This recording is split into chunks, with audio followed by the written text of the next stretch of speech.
Oi, gente, é segunda-feira, que privilégio estar no ar aqui pelo canal do Aprova, 10 de novembro, nosso encontro marcado para conversar sobre temáticas, possibilidades de entendimento, reflexões, didatização de conhecimento, construção de cidadania e, de quebra e por extensão, melhorar nosso desempenho em processos seletivos vestibulares e concursos. E eu quero te convidar, claro, para se inscrever, ativar as notificações, conversar com as pessoas à sua volta sobre os temas que nós trazemos por aqui, feitos com uma curadoria sempre muito responsável, democrática também, e para que você tenha, com todo carinho, respeito e dedicação, acesso a possibilidades que de repente você nem aventava, a relações que de repente você nem fazia ideia que eram possíveis. Então, olha só, sabe? Tudo isso, gente, tem a ver com o nosso apelo feito aqui para tempo de tela responsável ao longo de 2025. A gente fez esse apelo em janeiro, já lá em dezembro, a gente vai fazer um balanço sobre esse tempo de tela, viu? Juntos por aqui. E se é tempo de novembro azul, é tempo de utilidade pública. Falei isso na semana passada, repito aqui. Minha parede está azul, eu tô de azul, que é para a campanha agora, neste novembro, de a gente ter um prazo limite anual, né? Se a gente faz isso em outubro pela saúde feminina, do prazo de limite anual para cuidar da saúde, marcar exames, ter, né, esse olhar mais, vamos dizer, detalhista, né, para a saúde feminina em outubro, gente, fazemos isso aqui em novembro. Então, homens, olha só, ao final desta semana, entraremos aí na segunda quinzena do mês. Então, ainda estamos na primeira quinzena. Vamos aproveitar, marcar os exames, marcar consulta, ver coisas que incomodam relacionadas à saúde, porque, pessoal, quanto mais o tempo passa e a idade avança, mais a gente enxerga verdade naquelas afirmações que dizem assim, ó, desejo de saúde para as pessoas em aniversários, né? Ou diz assim, tendo saúde, o restante a gente dá jeito. E é uma verdade absoluta, né? Quanto mais o tempo passa, mais a gente percebe. Por falar nisso, gente, vamos sim aqui fazer o nosso sumário. Vamos falar um pouquinho, gente, de mentiras, opiniões e lei nova na China sobre influenciadores ou sobre a prática de influencer. Como é que é isso? Vamos falar também, vamos demarcar aqui um pouco de reflexão sobre a temática cobrada na redação do Enem deste último dia 9, deste domingo, primeiro dia de provas, que tem a ver com envelhecimento, uma temática que nós já discutimos tantas vezes por aqui, por que isso é importante quando cobrado, quando aplicado num processo seletivo ou num exame dessa magnitude, né, pessoal? Vamos falar também, pessoal, de COP30, claro, começa oficialmente nesta segunda-feira, mas já temos muitas coisas discutidas, publicações, entendimentos, reflexões, e nós vamos continuar dando sequência e aprofundando essas questões que têm a ver com a temática da COP30. Também vamos falar, pessoal, aí dando a informação, deixando o link, né, do número trazido pelo censo do IBGE, que se relaciona com a quantidade de nomes próprios no Brasil e qual é a maior quantidade.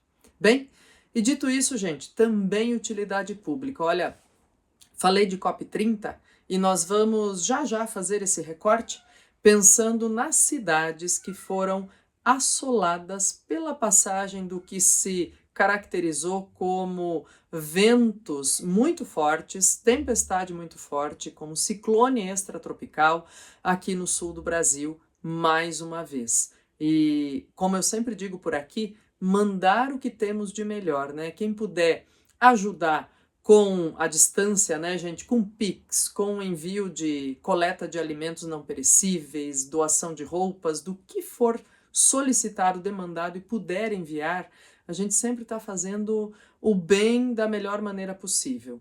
E quem puder também mandar bons pensamentos para essas pessoas é sempre muito necessário, pessoal. Bom, eu já vou começar com esse recorte, então, gente, relacionado à COP30, sabe? A gente já tem publicação aí de compromissos que devem ser estabelecidos. A gente tem 10 anos agora, né, neste novembro, da realização da conferência em Paris, que foi uma conferência muito emblemática, muito significativa, gente. Era a conferência pós Laudato Si, a encíclica papal que tratou de meio ambiente, do cuidado com a casa comum, porque a casa comum somos nós e nós somos ela, né? E por isso, nesses 10 anos, existe um balanço significativo a ser feito, pensando no compromisso que era e é assumido para que a gente tenha um aquecimento médio em até 1,5 graus e não passando disso. No entanto, muitos esforços ainda precisam ser feitos. Gente, há inúmeras críticas sobre como nós agimos quando falamos de meio ambiente, quando nos propomos a fazer coisas, sabe? Isso vai desde uma atividade escolar, em que a gente está dizendo para preservar, cuidar, e está ensinando as crianças a fazer isso, mas está usando materiais altamente tóxicos e poluentes para fazer atividade. Isso tem a ver, em âmbito maior, com a COP30, gente. As grandes críticas trazidas dizendo, escuta, mas estão derrubando coisas, estão desmatando, estão estragando, aí para usar um verbo bem adequado e bem compreensível, o meio ambiente para construir espaço para realizar a conferência. E isso foi uma crítica contumaz ao longo deste 2025. Então, gente, é uma reflexão assim, para todos fazermos, em âmbito maior e menor, em âmbito individual e coletivo. Como é que isso acontece, né?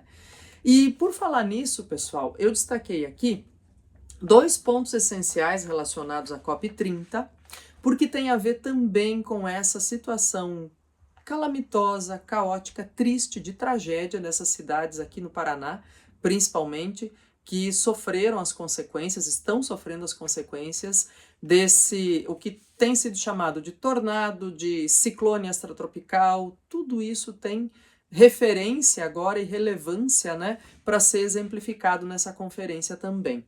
São 2 questões importantes, viu? Quando a carta da COP30 fala em estamos chegando ou podemos chegar nos próximos anos, há vários pontos de inflexão.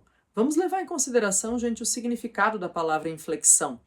Não é referência, não é outra coisa não, é ponto de mudança, de transformação. Ponto de inflexão é ponto de transformação. Nem toda transformação é para melhor, é mudança, né? Então vamos entender, ele diz, pontos de inflexão, e pode ser aquela ideia do ponto de não retorno para muitas questões, em termos de aquecimento, em termos de intensificação de fenômenos climáticos e outras abordagens. Há uma dicotomia, gente, ou passos significativos pensando em países desenvolvidos e países em desenvolvimento, como o Brasil. Nos países em desenvolvimento, eles dizem assim, olha, é preciso pensar em casos de adaptação. Casos de adaptação são esses, pós-tragédias, como o que aconteceu no Rio Grande do Sul em maio de 2024, como o que aconteceu agora, no último final de semana, gente, por conta desses ventos.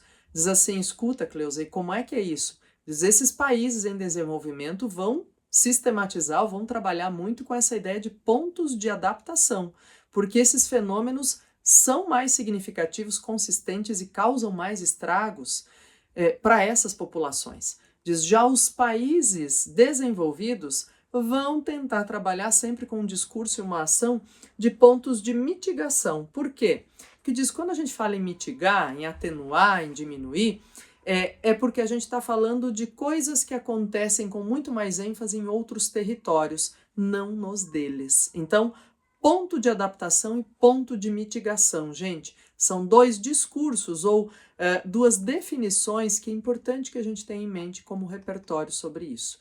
E de novo, mais uma vez, que a gente tenha em mente a utilidade pública aqui. Quem puder, deve sim ajudar esses lugares, gente, nesse momento.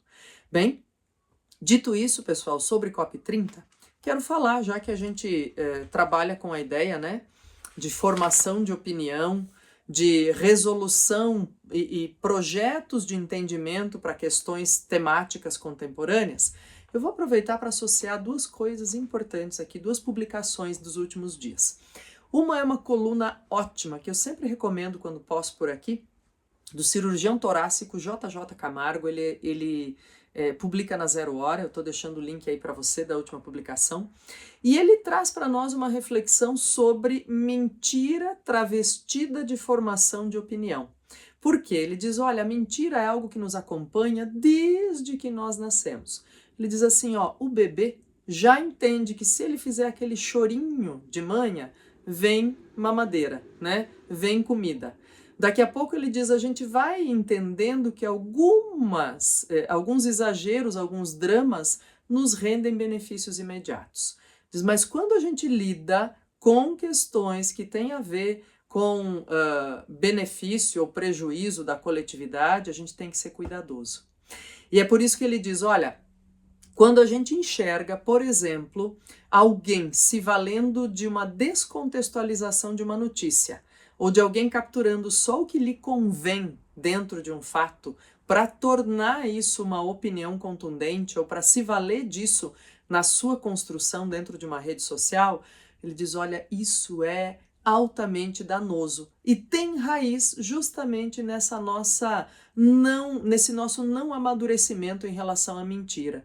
A mentira, até certo ponto, inclusive ele usa um exemplo de momento já na vida adulta, que diz quando você, né, não quer constranger alguém, quando você é mais delicado com as palavras nesse sentido, diz, mas olha, tem que tomar um cuidado especial porque essas mentiras que capturam informações e as distorcem são muito perigosas.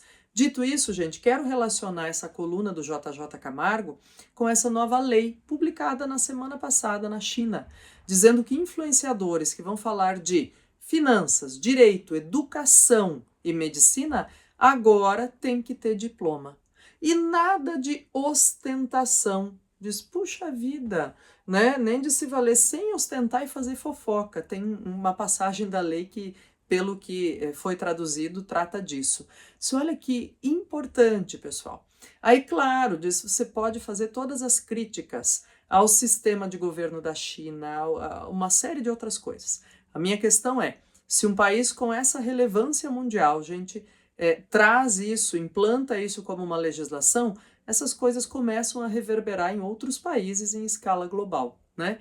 Ter diploma para falar, para dar opinião sobre determinados assuntos, ter conhecimento técnico, tira o influenciador do campo especulativo. E isso pode ser, sim, uma transformação, um ponto de inflexão, para ficar no nosso campo semântico e campo lexical que estávamos abordando antes, é um ponto de inflexão significativo para melhor, porque aí a gente deixa, de repente, de ter opiniões irresponsáveis, né? Ou de ter tantas assim.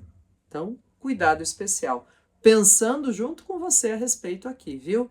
E não pensando em censura, não estamos falando disso nesse momento, quando falamos em ter diploma para poder dar opinião a respeito de temas tão significativos. Também quero aproveitar, gente, para falar da temática da redação do Enem, deste domingo, né? Falando em perspectivas sobre o envelhecimento da população.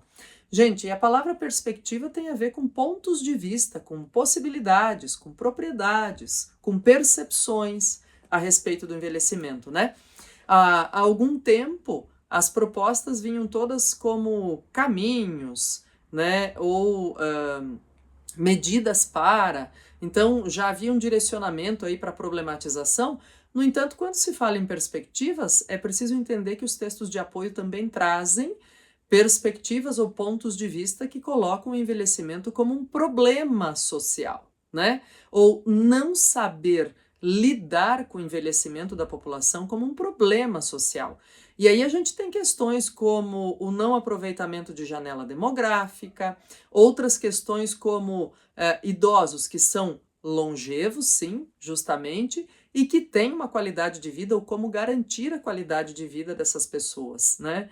Como garantir saúde, inclusão social e todas as questões relacionadas a um grupo, a um âmbito populacional que, mais uma vez, seguindo a tendência das últimas avaliações do Enem, gente, é um grupo atendido ou assistido pela lei, mas que socialmente está invisibilizado em vários âmbitos. Isso é importante que se diga, né? E que se faça aí a reflexão sobre os repertórios possíveis. Quando a gente fala aqui da OMS ter estabelecido o primeiro, OMS, ONU, né? O 1º de outubro como Dia do Idoso, de ser o 1º de outubro o dia do lançamento do Estatuto do Idoso no Brasil, de a gente ter uma expressão que eu gosto muito de usar e uso sempre que possível aqui, pessoal, solidariedade intergeracional, porque aí a gente olha e inclui todas as faixas etárias de maneira significativa e representativa. E também quero aproveitar neste nosso encontro para falar um pouquinho, pessoal, justamente dessa nova revelação de dados do censo do IBGE de 2022. Somos mais de 17 milhões no Brasil de Marias e Josés. Continuam sendo os nomes mais utilizados em certidões de nascimento. E o sobrenome Silva é o que mais aparece também em registros no Brasil. Curiosidade, gente, mas curiosidade que demonstra aí a ideia da formação de identidade por nome escolhido, né, para uma população. Vou aproveitar também para dizer aqui uma frase do Carl Sagan, né? As pessoas às vezes dizem Carl Sagan, enfim, as duas pronúncias acontecem. Ele diz assim, ó, que saber muito não deixa ninguém inteligente, mas a inteligência se traduz na forma como cada um recolhe, julga, organiza e onde e como aplica as informações que recolhe. Então, inteligência é isso, gente. É saber o que fazer com o que se sabe. Estou aproveitando essa frase para falar isso justamente porque, às vezes, né, quem vai fazer uma prova da magnitude do Enem diz, nossa, mas eu não tinha muito repertório. Mas fazer muito bem aquilo que você pode com o pouco que você tem é muito significativo, é muito inteligente. E uma prova desse tamanho, dessa magnitude, trazer um tema como esse também é emblemático, pessoal. Por quê? Porque coloca a população para discutir, para olhar para isso, para entender esse recorte geracional. Grande abraço a você, utilidades públicas sempre por aqui também, gente. Uma excelente semana, esperamos sempre ter melhores notícias na semana seguinte para trazer, para deixar o coração quentinho. Tchau, tchau.